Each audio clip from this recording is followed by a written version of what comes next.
CCTV စတင်ပြင်ဆင်ရမယ်ဗျာနော်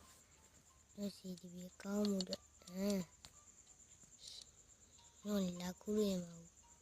အထိုင်ကုန်လေးနဲ့အထိုင်ရွက်ကြည့်ရငါဒီပစံအိမ်ကိုခိုးဖို့ချောင်းနေရဗျာဟိုမှာ CCTV တွေ့လို့ငါဖြည်းဖြည်းလေးခိုးရမယ်ရောက်မခိုးရင်ငါကွန်တာနဲ့ရော CCTV လှမ်းကြည့်ရင်မြင်ကူးချက်ချင်းငိုင်းနေနေထွက်လိုက်စမ်းကြည့်ပါကွာတော့လက်တံနဲ့ခိုးမှလားမသိရောစီးကြီး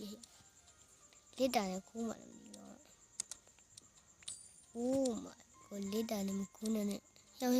ကိုလူ CCTV ကြည့်ပြီးနေကွန်တာနှိမ့်နေအိုးမိုင်းကိုကြည့်မှဟဲ့ဘာရကိုတူ5GB ခေါ်တဲ့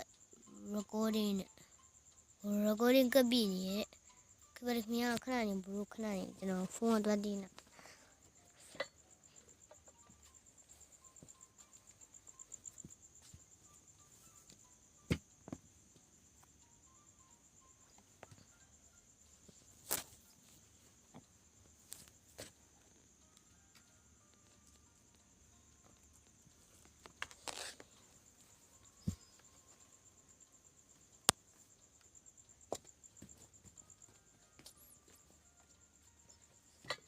โอเคကျွန်တော်ပြန်လာပါပြီနော်ဖုန်းကတော့โอเคကျွန်တော်ဒီကောင် CCTV ကူကြည့်ပြီးနေပဲနော်လူခေါ်တာ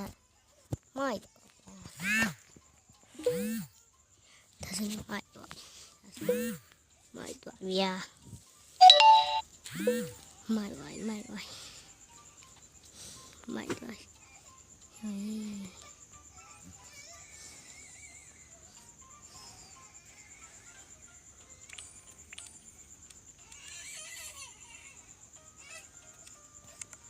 ခဏနေတော့ဘလို့ကျွန်တော်အောက်ထပ်သွားတော့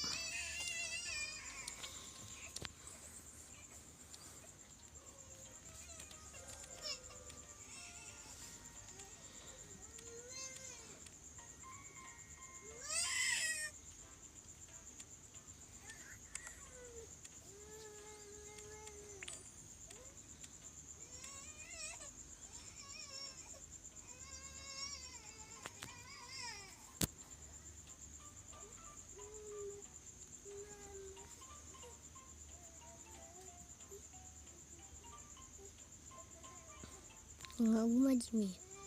သူ့အမြင်တော့ဒေါ်လာရင်းနဲ့ဘရာဘကွာဒါဖရီးဝေးရ